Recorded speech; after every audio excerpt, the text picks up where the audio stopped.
नमस्कार दोस्तों, मैं सुप्रीत कुमार आप लोग का स्वागत करता हूं लोक संवाद मार्ग चैनल में। और जैसा कि मैंने आपको बताया था कि मैं कुछ न कुछ जो भी मेरे दिलो दिमाग में चलता है उसी के बिहाफ में मैं आपके सामने आता हूं।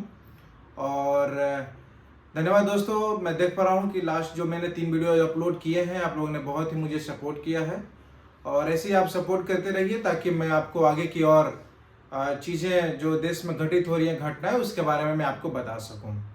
तो दोस्तों, मैं उम्मीद करता हूं कि आप सभी लोग अच्छे होंगे और उम्मीद करता हूं कि आप लोग सभी लोग स्वस्थ होंगे और भगवान से ही दुआ भी करूंगा कि आप लोग हमेशा खुश और स्वस्थ रहिए। दोस्तों देखिए, आज की जो बात है मैं शुरुआत करना चाहूँगा एक राजस्थान का जो झलवाड़ा एक जगह है वहाँ से जो कि आप लोगों ने न्यूज़ में भी देखा होगा, नहीं भी देखा होगा तो मैं आपको बता दूं कि वहाँ एक स्कूल की छत ढह गई थी और जिसके वजह से 3 से 4 बच्चों की मृत्यु वहाँ पे पुष्टि हुई है स्कूल का छत गिरने के वजह से। तो इसी के बिहाफ में मैं आप लोगों से एक थोड़ा सा वाकया मैं अपना बताना चाहूँगा। जैसे कि अगर शोर तब मचता अगर छत किसी महल की गिरी होती, शोर तब मचता जब अगर छत किसी महल की गिरी होती। अफसोस ये तो मजदूरों के बच्चों की क्लास थी। कागजों में सशक्त भारत था, हकीकत में ढह गया वो बचपन। तो दोस्तों, आपको क्या लगता है कि अगर एक महल होता, अगर यही एक महल होता किसी बड़े नेताओं की या किसी बड़े बिजनेसमैन की, तो अभी तक आप तमाम न्यूज चैनलों में इस न्यूज को आप देख पा रहे होते। लेकिन ये एक गरीब बच्चे जहाँ पे पढ़ाई करने के लिए जाते हैं, अपना भविष्य संवारने के लिए जाते हैं, वो स्कूल की छत ढह गई। और मैंने 2 दिन से मैं देख पा रहा हूँ ऐसा कुछ भी बड़े कोई मीडिया चैनल में उसके बारे में कोई ना ही चर्चा हुई और ना ही उस पर कोई विशेष ध्यान दिया गया। बस जैसे आप देखते हैं टॉप न्यूज़ 100 वैसी एक स्लाइड आई और चली गई। तो दोस्तों बताइए कि क्या ये सही दिशा में हमारी जो सरकार है वो काम कर रही है?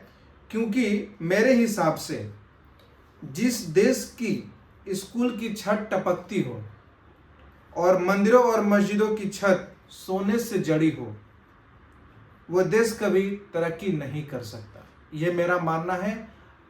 अगर आप लोग इसमें अगर कुछ गलत है तो आप मुझे बता सकते हैं। मैं कोई धर्म विशेष या ऐसा कोई भी बात नहीं कर रहा हूँ, लेकिन मैं यह हकीकत बता रहा हूँ। अगर जिस स्कूलों की छत टपकती हो, बारिशों में टूटती हो, ढहती हो, बच्चे मरते हो स्कूलों में, लेकिन अगर उसी देश में सोने का गुंबद, सोने के दरवाजे, मंदिर, मस्जिद, चर्च, कुछ भी, गुरुद्वारा, कुछ भी, मैं सभी धर्मों की मैं बात कर रहा हूँ, तो ये क्या कोई देश इतना जल्दी तरक्की कर सकता है? मेरे हिसाब से तो नहीं तरक्की कर सकता है, क्योंकि एक शिक्षा ही एक ऐसा चीज़ है जिससे आप अपने दुनिया में तरक्की कर सकते हैं, अपने आप को आप बढ़ा सकते हैं। तो दोस्तों, ये आज मैंने जो शुरुआत की ये शिक्षा के आज टॉपिक से थोड़ा मैंने शुरुआत की ताकि आप लोग ये जो न्यूज़ है आप लोग जान सकें और ये भी समझ सकें कि शिक्षा कितना जरूरी है और सरकार हमारी कितना ध्यान दे रही है शिक्षक, खासकर सरकारी विद्यालय जो गांव-गांव में खुले हैं उस पर कितना ज़्यादा इम्प्रूवमेंट है, ये आप भी जानते हैं, किसी से छुपा नहीं है। तो दोस्तों, मैं फिर से आप लोगों को जैसे कि मैं बिहार की स्थिति से अवगत हमेशा कराते रहा हूँ, बाढ़ की समस्या से, फिलहाल अभी 2-3 वीडियो में, तो मैं आपको बता दूं कि जो जवनिया का जो सिचुएशन है अभी भी वैसा ही है।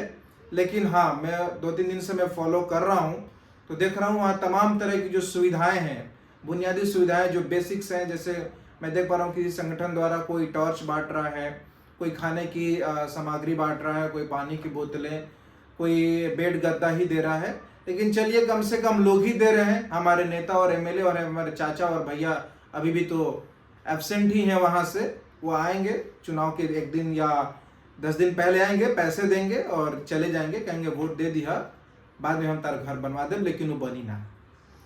तो दोस्तों, ये रही मैं आपको बता दूं कि इसी तरीके से मैं यह आज का जो वीडियो है आप देख पा रहे होंगे पटना बिहार विधानसभा में, जहां पे कभी भी 2005 के बाद 2025 हो गया, 20 साल में सीएजी की रिपोर्ट बिहार गवर्नमेंट के लिए कभी भी पब्लिश नहीं की गई। आप ये सोच रहे होंगे कि ये सीएजी है क्या? तो controller and auditor general of India है, जो कि हर एक स्टेट की जो भी एक्टिविटीज़ हैं, हर एक आपको डिपार्टमेंट की वो एक ऑडिट रिपोर्ट की जाती है कि जितना अगर अमाउंट आपको आवंटित किया गया है, पैसे आवंटित किए गए हैं, आप वो कितना खर्च कर पा रहे हैं। तो वैसा कुछ भी आज तक ऑडिट रिपोर्ट सीएजी की नीतीश कुमार गवर्नमेंट के तरफ से विधानसभा में नहीं रखी गई है। जो कि आप जानते हो कि दिल्ली में बीजेपी इसी मुद्दे पर केजरीवाल को घेरती थी कि आप सीएजी रिपोर्ट को लाइए, आपने बहुत सारा घोटाला किया है। तो क्या ये जो सिचुएशन है वो बिहार में नहीं हो सकती?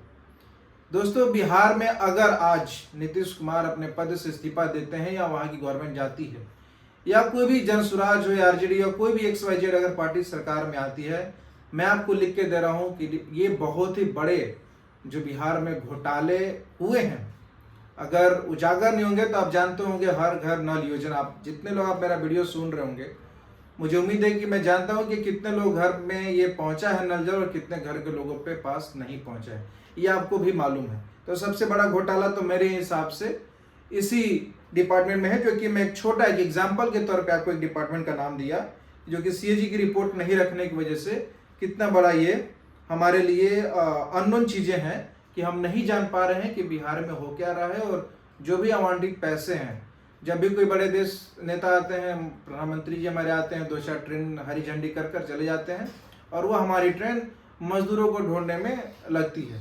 जो कि मुंबई में आप देख ही रहे हैं, वहाँ मराठी बोलो हिंदी बोलो तो मार खाओ। आप कहीं भी जाइए अदर लैंग्वेजेस, कैसे बिहार यूपी के लोग वहाँ पे को दिक्कत का सामना करना पड़ रहा है, ये आप भी जानते होंगे और डेली मीडिया के माध्यम से भी आप देखते भी होंगे। तो सीएजी की रिपोर्ट मांग की गई है, लेकिन अभी तक कुछ भी इस पे पक्ष की तरफ से कोई भी सुनवाई नहीं है, ताकि ऑडिट रिपोर्ट पता चल सके कि कहाँ पे क्या घोटाले हो रहे हैं, इसका कोई भी क्लैरिटी नहीं है। तो दोस्तों, आपने देखा होगा फिलहाल एक और न्यूज़ कि जो हमारे नेता, जो आप लोग जन जन के नेता मानते हैं, चिराग पासवान, मैं तो नहीं मानता, लेकिन जैसे कि जो लोग मानते हैं वो कह रहे हैं कि बिहार में सुशासन खत्म हो गया है। मैं दुर्भाग्यपूर्ण है कि मैं ऐसे सरकार का समर्थन कर रहा हूँ। तो दोस्तों, अगर वो सरकार में बने हैं, पिछले 2014 से ही वो एनडीए के साथ बने हैं, तो उनको निकल जाना चाहिए पार्टी से और अपना इंडिविजुअल कुछ स्टैंड करना चाहिए वहाँ पे कि हाँ भाई सुशासन नहीं है तो आप स्टैंड लीजिए। लेकिन रियल में अभी तो सुशासन, कुछ लोग कहते हैं कि आरजेडी करा रही है, कुछ लोग कहते हैं कि जनसुराज करा रहा, नहीं। रियल में बिहार में भय खत्म हो चुका है, कोई भी प्रशासन का कुछ भी डर किसी में नहीं है। जिसको जो इच्छा आई जहाँ पे मारना हो मार दिया, जिसको जहाँ पे करना हो कांड कर दिया। तो इसके पीछे एक ही है कि हमारे जो नीतीश कुमार हैं, उनको मैं, अगर मेरी वीडियो उनको तक पहुँचती होगी या उनके चाहने वालों तक पहुँचती होगी, तो मैं तो यही कहूँगा, सर आप अब रिटायर हो जाइए और किसी दूसरे को मौका दीजिए, या फिर मैं लोगों से अपील करूँगा कि आप एक बदलाव की तरफ देखें और किसी न्यू पार्टी या जनसुराज हो या कोई भी हो XYZ, आप उन्हें मौका दें, ताकि बिहार में एक जो अदर स्टेट में जो रूल्स एंड रेगुलेशन चलते हैं एटलीस्ट वो चल सके ईयरली, या जो भी सीएजी की रिपोर्ट हो, जो भी उनकी पॉलिसीज हो, वो एक जमीन और धरातल पे दिख सके। ऐसा नहीं कि बस नेता लोग, अभी आप देख रहे होंगे तमाम सोशल मीडिया जहाँ पे लोग जा रहे हैं, लिख रहे हैं कि मैं अपने शुभ चिंतकों से मिला, बहुत ही अच्छा लगा। ये काम शायद अगर चुनाव 2020 में खत्म हुए थे उस समय से ही अगर अभी तक करते तो अभी उनको लास्ट मोमेंट में ये घूमने की नौबत नहीं आती, क्योंकि लोग अभी घूम रहे हैं। तो देखिए, चिराग पासवान की तो मैंने बात की कि जैसे बता रहे हैं कि दुर्भाग्यपूर्ण है और सुशासन खत्म हो चुका है, तो यह रियलिटी है, एक ग्राउंड रियलिटी है कि बिहार में भी सुशासन खत्म हो चुका है और कानून का डर है नहीं रह गया है कहीं पे भी। तो दोस्तों, मैं बता दूं आपको कि मेरे हिसाब से अगर बिहार की अगर आप बात करें तो एजुकेशन, एम्प्लॉयमेंट और हेल्थ केयर, ये तीनों जो किसी गवर्नमेंट को अगर आप जज करने की रखते हैं कि ये तीनों अगर सही से गया है उनका, तो गवर्नमेंट अच्छी गवर्नमेंट है। तो ये तीनों ही बिहार गवर्नमेंट का गर्क में मिला पड़ा हुआ है। एंड ऑल्सो जैसे कि आप जानते हैं फ्लड, रूरल और अर्बन डेवलपमेंट, तो फ्लड्स तो चारों तरफ अभी हाहाकार है। आप देख लीजिए, आप किशनगंज क्षेत्र से लेके आप इधर आरा तक आप देख पा रहे होंगे, बाढ़ है और कितने फसल कितना नुकसान हो, और उसका मुआवजा के तौर पर वही 1,00,000-2,00,000 रुपए आपको मिल जाएगा घर बनाने के लिए। 1-2 रूम बना लीजिए, बेचारे कितनों लोग का 4-4 5-5 कमरे के घर चले गए, लेकिन उनको बनेगा बस 2 घर, और वो भी मुश्किल से बहुत पैसा मिलेगा, इतना आसानी भी नहीं है। उनको भी करप्शन के तौर पे 50,000, 10,000, 20,000 रुपये देने होंगे तभी जाके मिलेगा। ये सच्चाई है, इससे आपको मैं अवगत करा दूं। तो ये है बिहार का डेवलपमेंट, जो कि मेरे हिसाब से ना ही आप एजुकेशन में कहीं पे लोग तैयारी कर रहे हैं, ठीक है, IAS PCS बनते हैं, मैं उनका बहुत दिल से सम्मान कर रहा हूँ, लेकिन इन द जनरल अगर आप सरकारी स्कूलों की व्यवस्थाएं देखें तो काफ़ी जर्जर है। मेडिकल किसी से छुपा नहीं है, आप गांव में आप जाइए, कहीं पे भी आप स्वास्थ्य सुविधा जो है आपको सही से नहीं मिलेगी। ये 2 चीज़ें तो पूरी चरमराई हुई है। तीसरी आपकी कानून व्यवस्था, वो तो पूरी तरीके से ख़त्म हो चुका है। और फ्लड, तो ये बताइए, अगर ये आप 4 कंट्रोल नहीं कर पाएंगे, ये 4 आप अच्छे से नहीं दे पाएंगे, तो आपके पास कौन सी इंडस्ट्री आएगी। मैं पहले ही बताया था कि इंडस्ट्री बिहार में ज़्यादा इस्टेब्लिश नहीं हो सकती है, आपको कृषि को ही बढ़ावा देना पड़ेगा, आपको कृषि से रिलेटेड ही आपको कुछ ना कुछ करना पड़ेगा, तभी जाकर आपका जो बिहार है वो आगे डेवलप्ड हो पाएगा।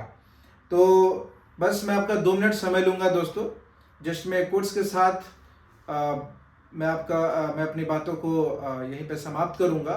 जैसे कि मैंने आपको लास्ट वीडियो में बताया था कि कोट्स कहना और लगाना बस एक उससे इज्जत बनती है, लेकिन उस पर काम करना ही सबसे बड़ी चुनौती है। तो अगर आपने सुना होगा, लोग बोलते हैं कि अगर पब्लिक को, जनता को अगर आप 2,000, 5,000 या राशन आप दोगे तो जनता निकम्मी हो जाएगी, वो मेहनत नहीं करेगी। ये बात सही है दोस्तों। सभी लोग कहते हैं कि जो 2500, किसी राज्य में 3500, या अभी नीतीश कुमार 1100 रुपये दे रहे हैं, उस जो लोग हैं वो मेहनत नहीं करेंगे, निकम्मे हो जाएंगे। तो मैं आपको बता दूं कि अगर फ्री की सुविधाएं मिलने से जनता निकम्मी हो जाती है, तो सोचिए हमारे नेताओं को तो सब कुछ फ्री, हमारे नेताओं को हवाई जहाज फ्री है, हमारे नेताओं को मोबाइल का बिल 5,000 से 10,000 रुपये मिलते हैं, हमारे नेताओं को गाड़ी, पेट्रोल सब कुछ फ्री है। तो क्या वो निकम्मे नहीं है? वो भी निकम्मे है। जैसे हम लोग निकम्मे नहीं है, हमारी जनता निकम्मी नहीं है। वो टैक्स का पैसा ही गवर्नमेंट आपको वापस दे रही है, आप लीजिए, दिल खोल के लीजिए, इसमें कोई बुराई नहीं है। लेकिन जो सरकार के लोग जो बैठे, आपके MP और MLA जो ये फ्री की सुविधाएं प्राप्त कर रहे हैं, वो असली हकदार है निकम्मे होने की। धन्यवाद दोस्तों, मैं इसी के साथ अपने आज बात को समाप्त कर रहा हूँ। उम्मीद करता हूँ कि आप लोग को अच्छा लगा।